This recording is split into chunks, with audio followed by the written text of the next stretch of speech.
boarded the train at 2:48 a.m. After the screaming had stopped, blue lights crawled across the windows as deputies moved car to car, asking passengers to stay seated. The train sat stranded on a forgotten stretch of track. Swamp water pressed close on both sides, insects screaming loud enough to feel inside the skull.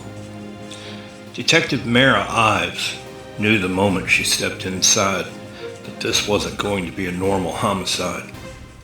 The body was in car 7. The victim, male mid-40s, sat slumped in his seat, head tilted unnaturally to one side.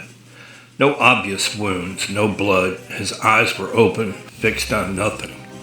His ticket stub was still clipped neatly to his jacket, as if he'd been interrupted mid-journey. Time of death? It was unclear.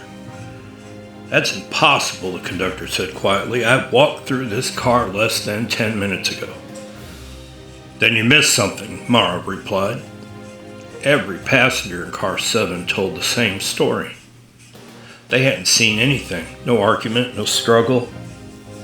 Most claimed they'd been half asleep, lulled by the rhythm of the tracks. One woman said she'd smelled something metallic just before the train slowed. Another said the lights dimmed, but only in this car. Security footage deepened the problem.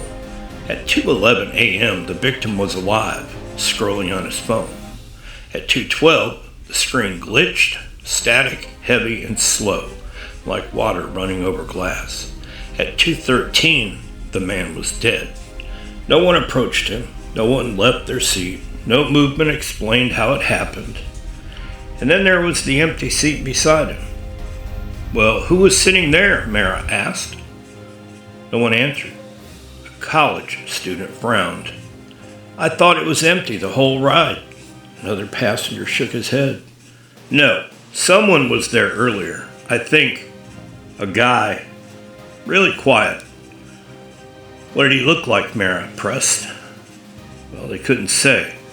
Not one of them. As the hours dragged on and rescue crews worked their way through flooded access roads, details began to surface. Small, wrong ones.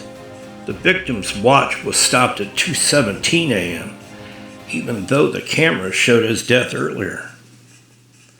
His phone showed outgoing messages he didn't remember sending. All of them were identical.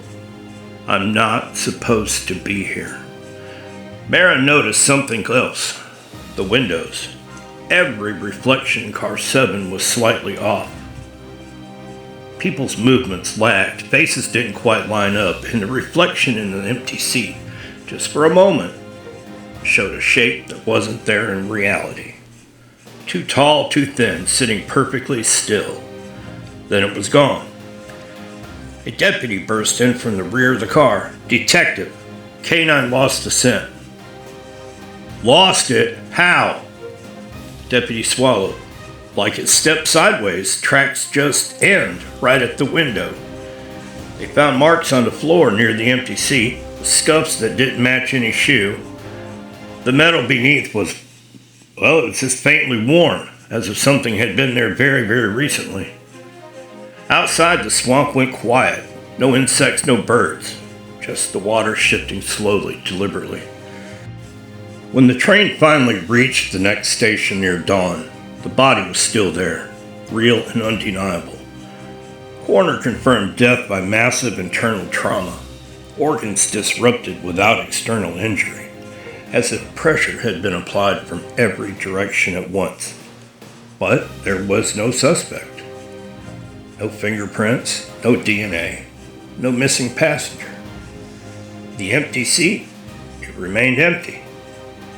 The conductor later admitted something to Mara before filing his report. "Old engineers talk about this stretch," he said. "Say the train sometimes carries things that aren't getting off where we are." "What kind of things?" Mara asked. He shook his head. "Not things. Passengers.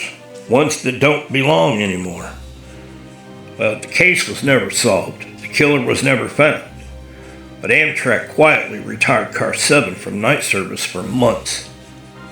And maintenance crews swore that sometimes, long after the body was removed, they could still feel someone sitting in that empty seat, waiting, watching, for the next stop that isn't meant to exist.